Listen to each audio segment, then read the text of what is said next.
Hello YouTube, I left off in Revelation chapter 20 verse 6. This is a continuation, this is part 2 of a world in his last days. And I'm going to just continue by going to 2 Timothy chapter 3 verse 1. I'm going to return to the book of Revelation, but I want to just read this. I want to show you that Paul spoke prophetically very often. Now I know a lot of religions of the world discredit Paul. And they can't understand how one minute he could be destroying the church and the next minute he could be used more mightily than any of the other disciples. A lot of people cannot understand that. But I want you to know that Paul was an apostle. And that the doctrine of Paul, the doctrine that Paul taught, was the same doctrine that the other disciples taught. If you just read real closely to what they said, he taught the same thing. Let me just go to what Paul said in 2 Timothy chapter 3, verse 1. This know also. He's saying you need to know this also. You need to know this when it comes to the last days. That in the last days perilous times shall come. Now this man was in prison writing this. For men shall be lovers of their own selves, covetous, boasters, proud, blasphemers, disobedient to parents, unthankful, unholy, without natural affection, truce breakers, false accusers, incontinent, fierce, despisers of those that are good, traitors, heady, high-minded, lovers of pleasure more than lovers of God, having a form of godliness, feeding the poor, food banks, but denying the power thereof. He said, from such turn away. For of this sort are they which creep into houses and lead captive silly women laden with sins, led away with divers lusts, ever learning and never able to come to the knowledge of the truth. Sounds like a lot of people professing to be Christian in the Christian church. Now as Jannes and Jambres withstood Moses, so do these also resist the truth. Men of corrupt minds reprobate concerning the faith. Now, just my co-workers alone fit the description of all of these. A lot of my co-workers. But this is not just talking about co-workers. This is talking about people in general. You don't believe that? Just go to YouTube and see how people that try to take the gospel of Jesus Christ to the lost and dying world. Just look at how they're treated. And they're treated these ways because, like Paul said, men shall be lovers of their own selves, lovers of pleasure more than lovers of God. These guys rather ejaculate than hear the gospel. It's saying these people are covetous, they're boasters. They want to talk about how much real estate they have. They want to talk about what shoes they just bought. They go to bars and want to talk about how much money they have.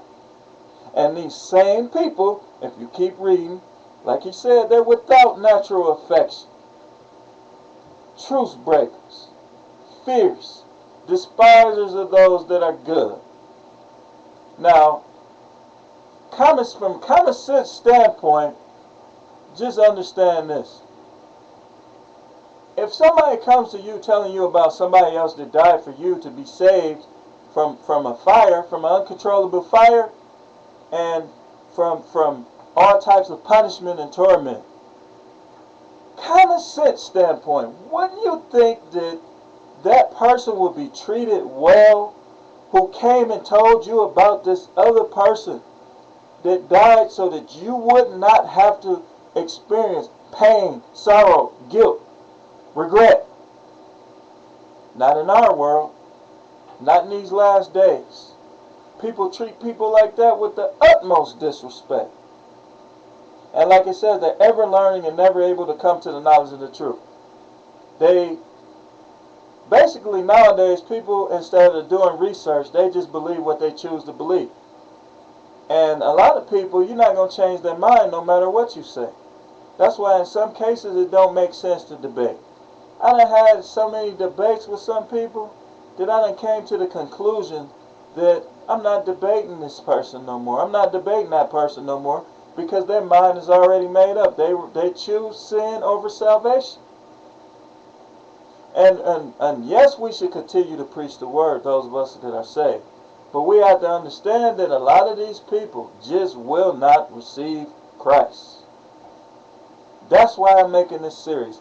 So I want to go into great detail about what's going to take place in these last days. Now, I'm going to return to the book of Revelation. But before I do, I want to just tell you something. If you look at the back of the dollar bill, you see the pyramid and you see the eye over the pyramid. Now that phrase on the back of the dollar bill says, announcing the New World Order. That symbol on the back of the dollar bill is from an ancient group, a secret society that we call the Illuminati. Now, you got to understand that their will is being done. That a lot of the people that you watch on TV, a lot of the singers that you watch on TV have already joined the Freemason and the Illuminati group. Now, back in, I believe it was December 20th, 1782 maybe, these two groups joined. And a lot of people say, well, can you be a Mason and be a Christian? And I say, based on research, that if you're a Mason, you must be a low degree Mason. Because if you're a high degree Mason, you know that you cannot worship the God of this Bible and be a Mason. But moving right along, let's talk about a few of these things. And I'm going to go into more detail with it. A lot of jobs nowadays, you have to have direct deposit. And we hear a lot on TV about banks nationalizing. We see Obama, who claims to be the job president, bailing out the large companies. Why? Because he's in this thing. He's what's called a boule. B-O-U-L-E. Look it up. That's the black side of the Illuminati. And their goal is communism. Their goal is for a cashless society. On a lot of jobs, you cannot cash your check anymore unless you have direct deposit. Some jobs you have to have a card and they put your money on the card. All of this is leading to what's going to take place in the last days. Now, Revelation chapter 13. I'm going to be skipping around, so you need to pay attention. Revelation chapter 13. It talks about the beast. I'm not going to go into it, the whole scripture. Read from verse 1 yourselves. I just want to start on verse 4. It says, and they worshiped the dragon which gave power unto the beast. And they worshiped the beast, saying, who is like unto the beast? Who is able to make war with him?